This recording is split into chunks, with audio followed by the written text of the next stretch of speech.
আমাদের বাংলাদেশিদের জন্য, বাংলা ভাষাভাষীদের জন্য আজকে যে বইটার মোড়ক উন্মোচন হলো, সেটা আমি বলবো যে এটা খুবই ইম্পর্টেন্ট ডকুমেন্টেশন। আমরা একটা জিনিস আপনারা যদি দেখেন, 1971-এর মুক্তিযুদ্ধের পরে 72-তে এসে আমাদের ডকুমেন্টেশনগুলো খুব বাজে ছিল।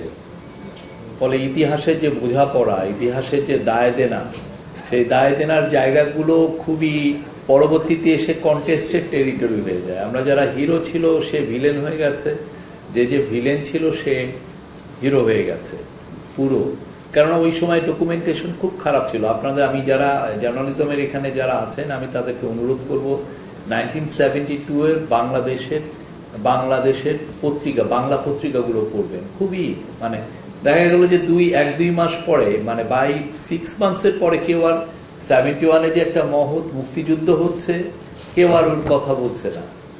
পুরো জিনিসটা is taken over by events. আর ওই গভর্নমেন্টটা খুব ইনএফিশিয়েন্ট ছিল, ফলে তার ইকোনমির যে ভয়াবহ একটা বিপর্যয়ের মুখে যাচ্ছে, ফলে মানুষের যতটা না সে তার ওয়ারকে নিয়ে এসে তার সহ্য বীর্যের গল্পর কথা বলছে, তা না বলে সে বেশি চিন্তা হচ্ছে যে কালকে কি খাবো, পরশুদিন আমার কিভাবে চলবে, এই চিন্তা ছিল। তো আমাদের এখানে এবারে যেটা আমি দেখছি যে 2024-এর যে মহৎ, এটা খুবই আনপ্রেসিডেন্টেড একটা আন্দোলন। আমাদের স্টুডেন্টরা এটার সম্মুখভাগে ছিলেন, তারা এটাকে লিড দিয়েছেন। এইটার একটা খুব বড় জিনিস যেটা হচ্ছে যে এটাকে প্রত্যেকটা ইভেন্টকে ধরে রাখা।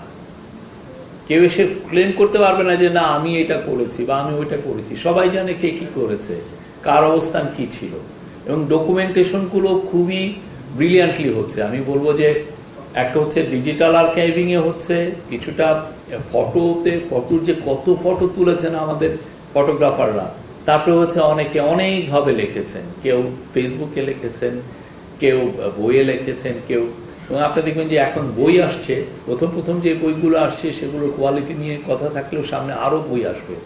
এটা নতুন দিগন্ত উন্মোচন করেছে। আপনি অলরেডি দেখেন আমাদের যে একটা প্রফেসর যে বইটার প্রশংসা করে, আর্ট অফ ট্রায়াম্প, একটা হ্যান্ডবুক, জাস্ট গ্রাফিটির বইটা, এটা অল ওভার দ্য ওয়ার্ল্ড, এটা একটা সবাই এটা দেখে অবাক হচ্ছে যে কি ব্রিলিয়ান্ট একটা বই। তো এই যে গ্রাফিটিতেও তো ধরে রাখা হয়েছে, সবাই ভিডিওগুলো ধরে রাখা হয়েছে। আপনি দেখেন 6000 ভিডিওর থেকে ওরা নির্যাস করে 15 মিনিটে নিয়ে এসে যাত্রাবাড়ির যে কিলিংটা হলো, হ্যাঁ 5ই অগাস্ট, সেটার উপরে 15 মিনিটের একটা ডকুমেন্টারি করতে ওরা 6000 ভিডিওকে ইউজ করছে। কি ব্রিলিয়ান্ট একটা কাজ। তো আমাদের এই যে এর ফলে যেটা হচ্ছে যে কারা কারা এই অন্যায় ছিল, কারা কারা এই ভয়ঙ্কর একটা গণহত্যা আমাদের উপর চাপিয়ে দিল, সেগুলো কিন্তু খুব ওয়েল ডকুমেন্টেড। কেউ এসে বলবে যে না আমি ওখানে, এর মধ্যে আমি ছিলাম না, আমি এখন সাধু, যেটা 1971-এর পরে যেই ঘটনাগুলো ঘটেছে, বিকজ ডকুমেন্টেশন নাই, মানুষজন পার পেয়ে গেছে। তো এইবার কিন্তু আমরা জানি কার কি রোল ছিল। খুবই ব্রিলিয়ান্টিয়া হচ্ছে। অনেকে হতাশ হন যে না মানুষকে কি ভুলে যাচ্ছে। আমি বিশ্বাস করি না, মানুষ ঠিকই মনে রাখছে।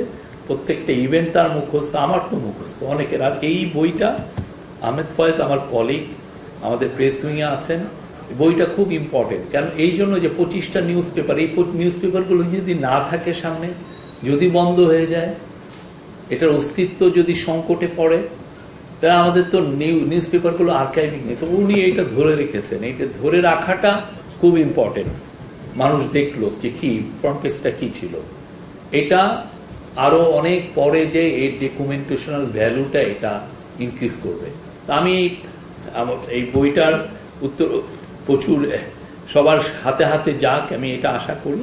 প্রিন্ট মিডিয়া যে এখনও ইন্টারেস্টিং, প্রিন্ট মিডিয়া যে সবার জন্য একটা খুবই একটা বড় যুদ্ধক্ষেত্র বলতে পারি, যে ওইখানে যে আমাদের ন্যারেটিভটা সাজাতে হয় বা ন্যারেটিভটা আমার তুলে ধরতে হয় সত্যটা, প্রিন্ট মিডিয়াটা খুব, কেননা ভিডিও বা ফটোর অনেক ক্ষেত্রে তো সবসময় চোখে আসে না।